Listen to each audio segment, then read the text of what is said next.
Hello everyone. आज हम पढ़ने वाले हैं क्लास 10th पॉलिटिकल साइंस का फर्स्ट चैप्टर जिसका नाम है पावर शेयरिंग। इस चैप्टर के अंदर हम दो कंट्रीज़ की स्टोरी पढ़ेंगे, बेल्जियम एंड श्रीलंका। स्टार्ट करते हैं बेल्जियम से। बेल्जियम यूरोप की एक छोटी सी कंट्री है और ये अपना बॉर्डर चार कंट्रीज़ के साथ शेयर करती है, जर्मनी, फ्रांस, नीदरलैंड और लग्जमबर्ग के साथ। अगर इसके साइज़ की बात करें तो ये साइज़ में लगभग हरियाणा जितना है और इसकी पॉपुलेशन 1 करोड़ है। अब पढ़ते हैं इसकी एथनिक कॉम्पोजिशन के, यानी यहाँ पर कितने टाइप के लोग रहते हैं और वो कौन कौन सी लैंग्वेज में बोलते हैं। तो ये पहला है नॉर्थ रीजन, या इसे फ्लेमिश रीजन भी कहते हैं। यहाँ पर 59% लोग रहते हैं और वो डच लैंग्वेज बोलते हैं। ये दूसरा है साउथ रीजन, जिसे वलोनिया रीजन कहते हैं। यहाँ पर 40% लोग रहते हैं और ये फ्रेंच बोलते हैं और 8% लोग जर्मन बोलते हैं। तो अब बात करते हैं कैपिटल ब्रुसेल्स की। यहाँ पर 80% लोग फ्रेंच बोलते हैं, 20% लोग डच बोलते हैं, यानी कंट्री से बिल्कुल ऑपोजिट। कंट्री में डच लोग मेजोरिटी में हैं, ब्रुसेल्स के अंदर यानी कैपिटल के अंदर फ्रेंच लोग मेजोरिटी में हैं। अब 1950s और 1960s के दौरान दोनों कम्युनिटीज़ के बीच में टेंशन बढ़ने लगती है। टेंशन बढ़ने के बेसिकली दो रीजंस थे। पहला, जो माइनॉरिटी थी यानी फ्रेंच लोग जो थे वो ज़्यादा रिच और पावरफुल थे डच स्पीकर से, जिसके कारण वो उन्हें सप्रेस करते थे। सेकंड रीज़न, जो डच लोग थे उन्हें इकोनॉमिक डेवलपमेंट जैसे पब्लिक सर्विसेज, सैनिटेशन और भी बहुत सारी गवर्नमेंट फैसिलिटीज़ और एजुकेशन के जो बेनिफिट्स हैं वो काफ़ी लेट मिलते थे फ्रेंच लोगों के कंपैरिजन में। अब अगर कम्युनिटीज़ के बीच में इतना डिफरेंस होगा तो टेंशन और कन्फ्लिक्ट होना ऑब्वियस है। और टेंशन ब्रुसेल के अंदर और भी ज़्यादा ब्रूटल यानी ख़राब थी, क्योंकि वहाँ पर सिचुएशन बिल्कुल डिफरेंट थी कंट्री के मुकाबले। वहाँ फ्रेंच मेजॉरिटी में थे और डच माइनॉरिटी में थी। एकोमोडेशन इन बेल्जियम, यानी वहाँ के गवर्नमेंट ने कैसे इतने सारे डिफरेंस को एकोमोडेट किया एक साथ।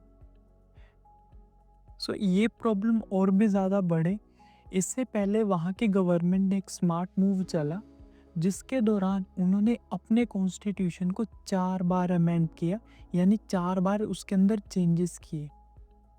और वो चेंजेस थे, फर्स्ट, कि जो रिप्रेजेंटेटिव होंगे यानी मिनिस्टर्स होंगे सेंट्रल गवर्नमेंट में, वो इक्वल होंगे दोनों कम्युनिटी से, यानी फ्रेंच से भी और डच कम्युनिटी से भी। सेकंड चेंज था, अगर कोई स्पेशल लॉ बनेगा तो उसमें दोनों कम्युनिटीज़ की मेजॉरिटी होनी चाहिए। अगर दोनों कम्युनिटी से 100 लोग सेंट्रल गवर्नमेंट में हैं तो दोनों कम्युनिटीज़ में से 50 से ज़्यादा मिनिस्टर की एक्सेप्टेंस होनी चाहिए उस लॉ को लेकर, तभी वो लॉ पास किया जाएगा। थर्ड चेंज था, वे कुछ पावर सेंट्रल गवर्नमेंट से स्टेट गवर्नमेंट को दे दी जाएंगी ताकि वो अपने रीजन के लिए इंडिपेंडेंटली डिसीजन ले सके बिना सेंटर के इंटरफेरेंस के। फोर्थ चेंज के अंदर उन्होंने एक सेपरेट गवर्नमेंट बनाई ब्रुसेल के लिए, जिसमें भी इक्वल रिप्रेजेंटेटिव थे सेंट्रल गवर्नमेंट की तरह, यानी कैपिटल के अंदर एक सेपरेट कैपिटल गवर्नमेंट थी। फिफ्थ चेंज ये था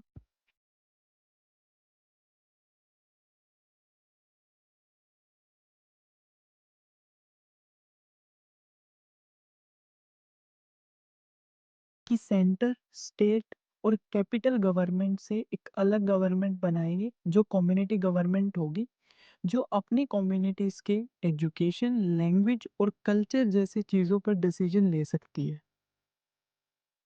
ये सिस्टम भले ही कॉम्प्लेक्स और बहुत उलझा हुआ था, पर बेल्जियम के लिए बहुत अच्छे से काम किया। और गवर्नमेंट के इन चेंजेस और ऐसे सिस्टम के बाद ब्रुसेल यानी बेल्जियम की कैपिटल को यूरोपियन यूनियन के हेडक्वार्टर के लिए चूज किया गया था।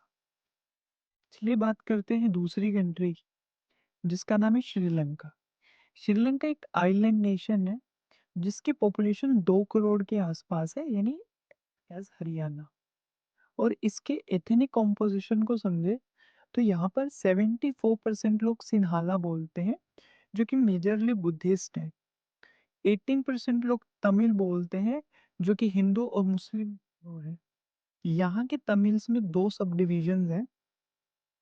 ये है नेटिव तमिल्स, यानी जिनके पूर्वज नेटिव्स जो है वो श्रीलंकन ही थे, यानी श्रीलंका में ही इनका बर्थ हो। दूसरे हैं इंडियन तमिल्स, यानी जो किसी क्राइसिस के कारण, किसी ट्रेड या किसी बिजनेस के कारण इंडिया से श्रीलंका में शिफ्ट हुए थे। नेटिव तमिल्स 13% थे और इंडियन तमिल्स 5% थे, और बचे 7% क्रिश्चियंस थे, जो तमिल और सिन्हाला दोनों बोल लेते थे। मेजोरिटेरियनिज्म इन श्रीलंका। मेजोरिटेरियनिज्म का मतलब किसी एक तरफ की चीज को, यानी किसी एक कम्युनिटी को प्रेफर करना दूसरे कम्युनिटी से और उसे सपोर्ट करना। देखिए, श्रीलंका को 1948 के अंदर इंडिपेंडेंस मिली थी और लीडर्स ने पावर में रहने के लिए मेजोरिटी यानी सिन्हाला को सपोर्ट करना स्टार्ट कर दिया और उनके फेवर में लॉज बनाने लगे। जैसे 1956 के अंदर एक एक्ट पास किया जाता है जिसमें सिन्हाला को श्रीलंका की ऑफिशियल लैंग्वेज बना दिया गया, यानी श्रीलंका में सारे ऑफिशियल वर्क्स के लिए अब से सिन्हाला यूज होगी। Second change, Sri Lankan government preferential policy, यानी किसी एक कम्युनिटी को प्रेफर करना किसी दूसरी कम्युनिटी से एडमिशन प्रोसेसेस में और गवर्नमेंट जॉब्स में। यानी अगर एक गवर्नमेंट जॉब के लिए दो कैंडिडेट हैं, एक सिन्हाला कम्युनिटी से है, एक तमिल कम्युनिटी से, तो सिन्हाला कम्युनिटी वाले को वो जॉब मिलेगी। थर्ड, श्रीलंकन गवर्नमेंट ने धर्म के आधार पर भी डिस्क्रिमिनेशन स्टार्ट कर दिया था, यानी अब वो बुद्धिस्ट को बचाना और बुद्धिस्ट को बढ़ावा देने लगी थी। तो तमिल्स के साथ डिस्क्रिमिनेशन हो रहा था लैंग्वेज के बेस पर भी और रिलीजन के बेस पर भी, और उनको लगा भी उनके कल्चर और उनके रिलीजन को रिस्पेक्ट नहीं किया जा रहा और गवर्नमेंट उनके फंडामेंटल राइट्स के साथ भी खिलवाड़ कर रही है, क्योंकि उन्हें सोसाइटी में बिल्कुल भी इक्वली ट्रीट नहीं किया जा रहा था किसी भी चीज को लेकर। तो गवर्नमेंट के इन डिसीजंस के बाद तमिल ने खुद कुछ स्टेप्स लेने शुरू कर दिए।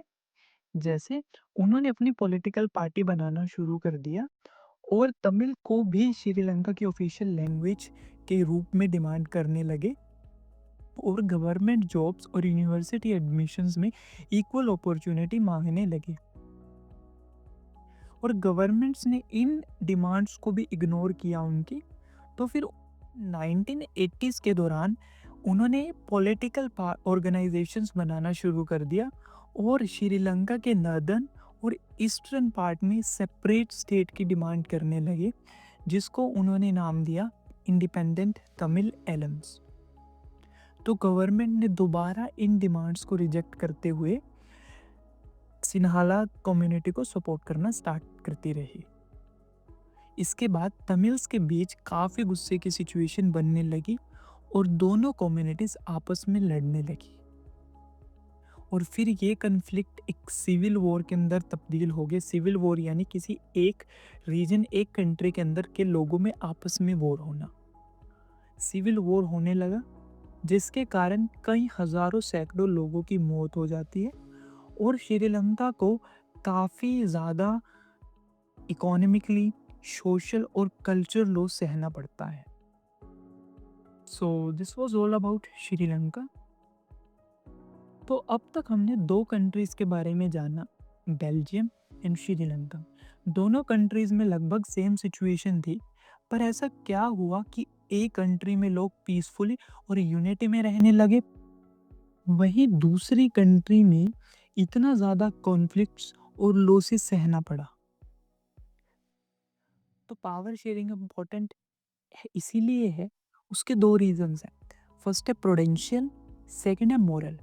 सो प्रूडेंशियल का मतलब है समझदारी, यानी जहाँ पर हम समझदारी की बात करते हैं कि अगर हम कुछ ऐसा समझदार स्टेप उठाएंगे तो हमें इस चीज़ की ऐसे आउटकम मिले। तो समझदारी यही है कि अगर पावर शेयर करेंगे तो कम्युनिटी के अंदर सोशल ग्रुप्स में कॉन्फ्लिक्ट्स के चांसेस कम हो जाएंगे, जिससे लोग पीसफुली और यूनिटी में एक ही कंट्री के अंदर रहने लगेंगे। अब दूसरा है मोरल रीज़न यानी नैतिकता के आधार पर क्या चीज़ अच्छी है, क्या चीज़ बुरी है, उसके बेसिस पर हम कुछ चीज़ें डिसाइड करते हैं। जैसे पावर शेयरिंग बहुत ज़रूरी और सही चीज़ है डेमोक्रेसी के लिए। क्यों? क्योंकि पावर शेयरिंग पिलर है डेमोक्रेसी का, और इसके बिना डेमोक्रेसी इफ़ेक्टिवली काम नहीं कर पाएगी। तो इसीलिए कहा गया है कि power sharing is the very spirit of democracy. Spirit का मतलब होता है आत्मा यानी सोल, यानी डेमोक्रेसी के लिए पावर शेयरिंग बहुत ज़्यादा इम्पोर्टेंट है। नेक्स्ट है फॉर्म्स ऑफ पावर शेयरिंग, यानी कितने तरीकों से हम पावर को शेयर कर सकते हैं। First, horizontal power sharing. इस सिस्टम में पावर को गवर्नमेंट के डिफरेंट ऑर्गन्स में शेयर किया जाता है, यानी गवर्नमेंट के ऐसे डिपार्टमेंट्स में जो अलग अलग काम करते हैं पर सेम लेवल के होते हैं, कोई ज़्यादा पावरफुल या सुपीरियर नहीं होता। जैसे judiciary, legislature and executive. In organs एक दूसरे के काम पर नज़र रखते हैं, इसीलिए इसको चेक एंड बैलेंस सिस्टम भी कहा जाता है, ताकि कोई एक अपनी पावर का मिसयूज ना कर सके। सेकंड है वर्टिकल पावर शेयरिंग। हॉरिजॉन्टल में सेम लेवल पर पावर शेयर होती है, पर वर्टिकल पावर शेयरिंग में पावर डिफरेंट लेवल्स पर शेयर की जाती है, यानी टॉप टू बॉटम। इसमें जो टॉप लेवल पर होता है वो रिलेटिवली ज़्यादा पावरफुल होगा बाकियों से। जैसे हमारे इंडिया के अंदर पावर वर्टिकल में शेयर की जाती है, सबसे पहले सेंटर, स्टेट, फिर आगे लोकल गवर्नमेंट्स, और नीचे की जो गवर्नमेंट्स हैं वो अकाउंटेबल और आंसरेबल होती हैं अपर गवर्नमेंट को, यानी उन्हें जवाब देना पड़ता है अपने से अपर गवर्नमेंट्स को। Third is power sharing among different social groups. इसमें पावर को उन ग्रुप्स के साथ भी शेयर किया जाता है जो ग्रुप्स किसी भाषा, धर्म और जाति से जुड़े हुए होते हैं, ताकि उनके इंटरेस्ट को भी वैल्यू किया जा सके और डाइवर्स ग्रुप्स को एक अच्छे और बेहतर तरीके से एकोमोडेट कर सके। जैसे बेल्जियम के अंदर डिफरेंट लैंग्वेज के ग्रुप्स की एक अलग कम्युनिटी गवर्नमेंट्स बनाई, उन्हें पावर दी गई और सब अच्छे से रहने लगे। लास्ट है power sharing among different political parties and pressure groups, यानी जब पावर को डिफरेंट पॉलिटिकल पार्टीज के अंदर शेयर किया जाता है, जब किसी एक पार्टी की गवर्नमेंट नहीं बनती तो पार्टीज कोलिएशन यानी संगठन बनाकर पावर में आ जाती हैं और गवर्नमेंट बना लेती हैं।